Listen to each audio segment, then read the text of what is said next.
दोस्तों नमस्कार। शांति पर्व इस YouTube चैनल में आप सभी का स्वागत है। आज के इस वीडियो में हम इंडिया बनने से मोदी परेशान इस विषय पर विश्लेषण करेंगे। वीडियो को लाइक, शेयर और चैनल को सब्सक्राइब जरूर कीजिए। आज के वीडियो में हम इंडिया बनने से मोदी परेशान इस विषय पर विश्लेषण करेंगे। 18 जुलाई को देश में राजनीतिक तौर पर बहुत बड़ी घटना हुई। दिल्ली में एनडीए की बैठक यानी एनडीए अलायंस की बैठक और बेंगलुरु में इंडिया अलायंस की विपक्ष की बैठक। इन दोनों बैठकों में से यानी दोनों मीटिंग से 2024 के लोकसभा की तस्वीर पूरी तरह से साफ हो चुकी है। यानी आने वाले लोकसभा चुनाव में नरेंद्र मोदी जी और भारतीय जनता पार्टी के नेतृत्व में जो एनडीए अलायंस है उसके सामने चुनौती पेश करने के लिए विपक्ष ने इंडिया नाम की अलायंस को बनाया है। इंडिया जो विपक्ष की अलायंस का नाम है वो उसका शॉर्ट फॉर्म है। उसका पूरा नाम Indian national developmental inclusive alliance. आने वाले लोकसभा चुनाव में विपक्ष का इंडिया गठबंधन नरेंद्र मोदी जी के नेतृत्व में जो भारतीय जनता पार्टी की यानी एनडीए की सरकार है उसके सामने चुनौती पेश कर पाएगा क्या? 2014 और 2019 की तरह ही फिर एक बार नरेंद्र मोदी जी अपनी लोकप्रियता के दम पर लोकसभा चुनाव में स्पष्ट बहुमत ले आएंगे? ऐसे कई सवाल खड़े हो रहे हैं। अगर आने वाले लोकसभा चुनावों में नरेंद्र मोदी जी के सामने विपक्ष को चुनौती खड़ी करनी है और अपने वजूद को बचाना है तो 2024 के लोकसभा चुनाव में हर हाल में जीत हासिल करनी पड़ेगी। इसके लिए विपक्षी पार्टियों को एक दूसरे के प्रति जो शिकायतें हैं, जो गुस्सा है, उसे बाजू में रखे यानी साइड करके इकट्ठा आना पड़ेगा। अगर विपक्षी पार्टियां 2024 के लोकसभा चुनाव में इकट्ठा नहीं आती तो उनका अस्तित्व पूरी तरह खत्म हो सकता है। ईडी, सीबीआई, इन्वेस्टिगेशन एजेंसियां विपक्ष की दलों की बड़ी बड़ी नेताओं के पीछे पड़ी है और उनका डर विपक्ष की पार्टियों को सता रहा है। अगर इससे मुक्ति पानी है तो आने वाले लोकसभा चुनाव से पहले विपक्ष को इकट्ठा आना पड़ेगा और एक दूसरे के प्रति जो गिले शिकवे है वो साइड को बाजू को रखे यानी साइड को रखकर विपक्ष को इकट्ठा आना पड़ेगा। अगर ऐसा हुआ तो ही बीजेपी के सामने और नरेंद्र मोदी जी के सामने विपक्ष कड़ी चुनौती पेश कर पाएगा। अभी जो वर्तमान में विपक्ष का चुनावी माहौल दिख रहा है उसमें विपक्ष की 26 पार्टीज यानी पॉलिटिकल पार्टीज इकट्ठा दिख रहे हैं। विपक्षी पार्टियों की पहली मीटिंग पटना में हुई, उसमें 19 पार्टियां शामिल हुई। दूसरी बैठक बेंगलुरु में हुई, उस बैठक में 26 पॉलिटिकल पार्टीज यानी विपक्षी पार्टियां शामिल हुई और उस बैठक में यानी उस मीटिंग में विपक्ष ने इंडिया अलायंस बनाया और उसका नाम भी घोषित किया। इंडिया अलायंस आने वाले चुनावों में एनडीए को तगड़ी टक्कर दे पाएगा। यानी बीजेपी के नेतृत्व में जो नेशनल डेमोक्रेटिक अलायंस यानी राष्ट्रीय लोकशाही दल का जो अलायंस है उस अलायंस को इंडिया का विपक्षी अलायंस तगड़ी टक्कर दे पाएगा। इंडिया अलायंस में जो 26 पॉलिटिकल पार्टीज हैं उनमें कांग्रेस सबसे बड़ी पार्टी है। 2019 के लोकसभा चुनाव में कांग्रेस पार्टी को 19% वोटों के साथ लगभग 12 करोड़ मतदाताओं ने मतदान किया और जो इंडिया पक्ष की इंडिया अलायंस में जो कांग्रेस छोड़कर अदर जो 25 पॉलिटिकल पार्टीज है यानी 25 पॉलिटिकल पार्टीज है उनको 2019 के लोकसभा चुनाव में लगभग 13 करोड़ वोट मिले। यानी अगर कांग्रेस और विपक्ष की और 25 पार्टियों के वोट को इकट्ठा किया जाए तो वो वोट लगभग 25 करोड़ और 36% होता है।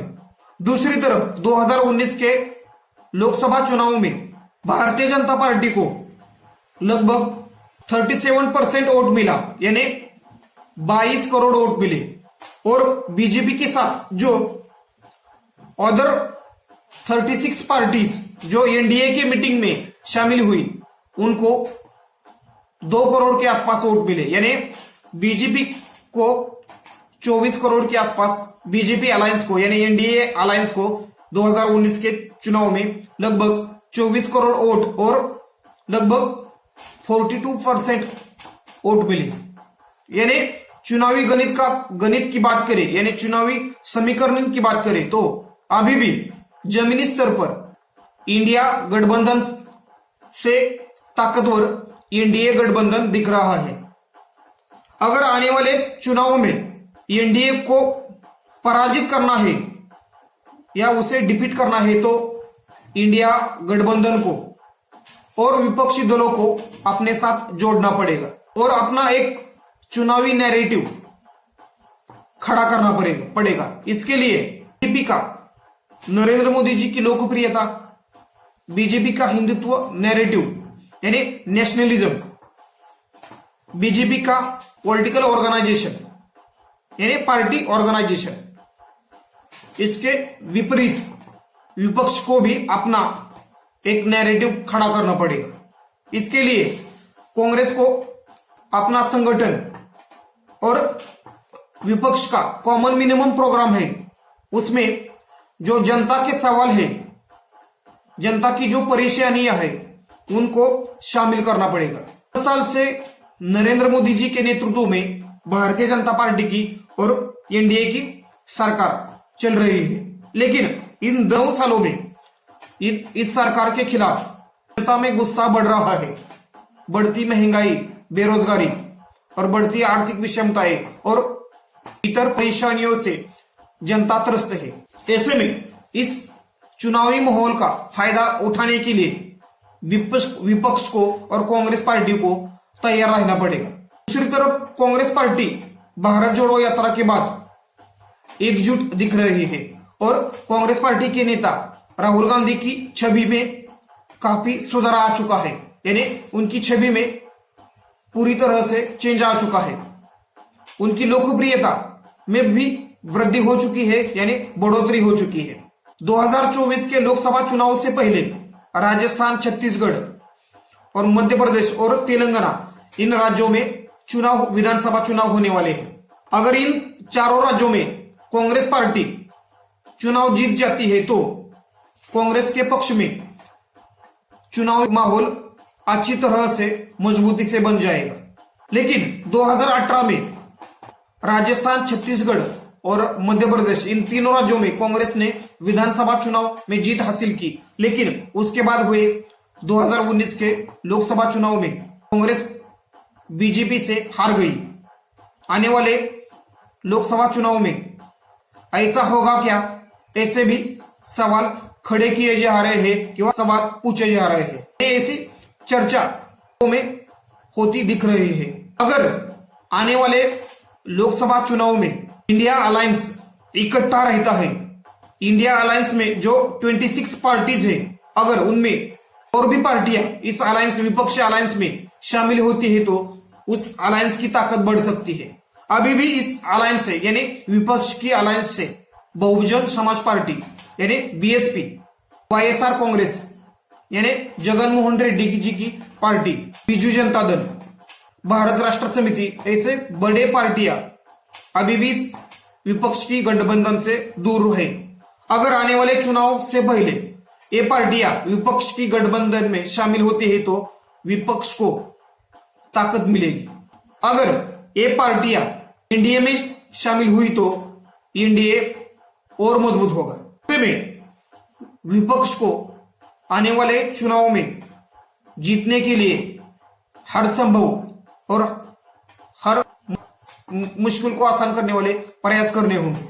अगर विपक्षी गठबंधन इकट्ठा रहता है अपने यानी 26 पार्टियां है विपक्ष की गठबंधन में, जो 26 पार्टियां हैं वो आपस में अच्छी तरह से कोऑर्डिनेशन बिठाती है और उनके नेताओं में यानी विपक्ष की नेताओं में अच्छी तरह से कोऑर्डिनेशन होता है तो एक अच्छा मैसेज जनता में जा सकता है और बीजेपी के खिलाफ एक नैरेटिव सेट करना पड़ेगा। विपक्ष को एक नैरेटिव खड़ा करना पड़ेगा। भारत जोड़ो यात्रा 2 अगर निकल गई तो भारत जोड़ो यात्रा 1 यानी पहली जो भारत जोड़ो यात्रा हुई उससे कई ज्यादा लोगों का सपोर्ट भारत जोड़ो यात्रा को मिल सकता है, यानी राहुल गांधी जी को मिल सकता है। ये यात्रा गुजरात, मध्य प्रदेश, उत्तर प्रदेश, बिहार, पश्चिम बंगाल, आसाम, अरुणाचल प्रदेश इन राज्यों में से जाएगी और आने वाले लोकसभा चुनाव में इन राज्यों में कांग्रेस को फिर से एक बार अपना संगठन करना होगा, यानी मजबूती से संगठन को खड़ा करना होगा। तो इसके लिए ये यात्रा निकलनी जरूरी है। अगर इन राज्यों में यात्रा निकलती है और भारत जोड़ो यात्रा पहले जो भारत जोड़ो यात्रा हुई उसकी तरह ही उसको दूसरी भारत जोड़ो यात्रा को सपोर्ट मिला तो बीजेपी की मुश्किलें बढ़ेगी और विपक्ष और इकट्ठा होगा और उनकी आपसी एकता और मजबूत होगी। आने वाले चुनाव में विपक्ष का कॉमन मिनिमम प्रोग्राम और सीट शेयरिंग का फॉर्मूला क्या होगा, इस पर भी विपक्षी पार्टियों की चुनौती कैसी रहेगी, ये उस पर भी बहुत कुछ इस पर भी डिपेंड करेगा। अगर कॉमन मिनिमम प्रोग्राम और सीट शेयरिंग का फॉर्मूला विपक्ष ने अच्छी तरह से इस पर काम किया और विपक्ष पूरी तरह से इस फॉर्मूले को राजी कर पाया, यानी आपसी मतभेदों को दूर करके इस फॉर्मूले को अच्छी तरह से ठीक ठाक से किया तो जनता में भी अच्छा मैसेज विपक्ष के प्रति जा सकता है और इससे बीजेपी को एक पर्याय जनता को मिल सकता है। 2014 और 2019 में बीजेपी ने अपना एक नैरेटिव खड़ा किया था और नरेंद्र मोदी वर्सेस राहुल गांधी ऐसा चुनाव करने में बीजेपी पूरी तरह से सफल रही। आने वाले चुनाव में नरेंद्र मोदी वर्सेस कौन, ऐसा सवाल विपक्ष को मुश्किल में डाल सकता है। ऐसे में आने वाले चुनाव में मुद्दों पर चुनाव लड़ना पड़ेगा, यानी लोकल मुद्दों पर विपक्ष को चुनाव लड़ना पड़ेगा। जो लोगों की परेशानियां हैं, लोगों की मुश्किलें हैं, उनको विपक्ष को उठाना पड़ेगा। अगर विपक्ष ऐसा करने में कामयाब होता है तो आने वाले लोकसभा चुनाव में विपक्ष नरेंद्र मोदी जी के नेतृत्व में एनडीए को कड़ी टक्कर दे सकता है। नरेंद्र मोदी जी और अमित शाह के नेतृत्व में 2014 के बाद बीजेपी पूरी तरह बदल चुकी है। उसका संगठन, उसके कार्यकर्ता और संगठन बहुत मजबूत हो चुका है और बीजेपी को राष्ट्रीय स्वयंसेवक संघ यानी आरएसएस का सपोर्ट है। ऐसे में अगर विपक्ष को आने वाले चुनाव में जीतना होगा तो अपने संगठन को भी मजबूत करना पड़ेगा और उसमें कांग्रेस को अपने संगठन को खड़ा करना पड़ेगा। मल्लिकार्जुन खड़गे कांग्रेस के अध्यक्ष होने से कांग्रेस में एक नई उम्मीद जागी है। राहुल गांधी की 26 भारत जोड़ो यात्रा के बाद बदल चुकी है। अगर विपक्ष में कांग्रेस पूरी तरह जोश में रही और कांग्रेस ने जो विपक्षी पार्टियों को इकट्ठा करने के लिए जो प्रयास किए और त्याग करने के लिए कांग्रेस पार्टी अभी तैयार दिख रही है। अगर आने वाले चुनाव में कांग्रेस ने सीट शेयरिंग के मुद्दे पर क्यों फॉर्मूले पर कड़ा रुख न अपनाते हुए अगर कांग्रेस उदारता से विपक्ष सीट शेयरिंग का फॉर्मूला का हल निकालते हैं तो एक अच्छा मैसेज विपक्षी पार्टियों में भी जाएगा। बेंगलुरु में जो विपक्षी पार्टियों की मीटिंग हुई उसमें सोनिया गांधी जी ने महत्वपूर्ण रोल निभाया। 2004 से लेकर 2014 तक 10 साल तक जो यूपीए का अलायंस सत्ता में रहा उसकी प्रमुख सोनिया गांधी थी। सोनिया गांधी जी के नाम पर विपक्षी की पार्टियों को भरोसा है। इंडिया अलायंस के मीटिंग में अरविंद केजरीवाल, आम आदमी पार्टी के संयोजक अरविंद केजरीवाल, टीएमसी पार्टी की प्रमुख और पश्चिम बंगाल की मुख्यमंत्री ममता बनर्जी, राष्ट्रवादी कांग्रेस पार्टी यानी एनसीपी के प्रमुख शरद पवार, इनका शामिल होना विपक्षी गठबंधन को मजबूत करता है। ममता बनर्जी और अरविंद केजरीवाल और कांग्रेस में 2014 के बाद अच्छा माहौल नहीं है, यानी कांग्रेस के नेताओं में और ममता बनर्जी उनमें अच्छा माहौल नहीं है। ऐसे में और राहुल गांधी के प्रति ममता बनर्जी को या अरविंद केजरीवाल की राय अच्छी नहीं है, यानी और राहुल गांधी भी अरविंद केजरीवाल और ममता बनर्जी को पसंद नहीं करते, ऐसी चर्चा मीडिया में चलती है या राजनीति में चलती है।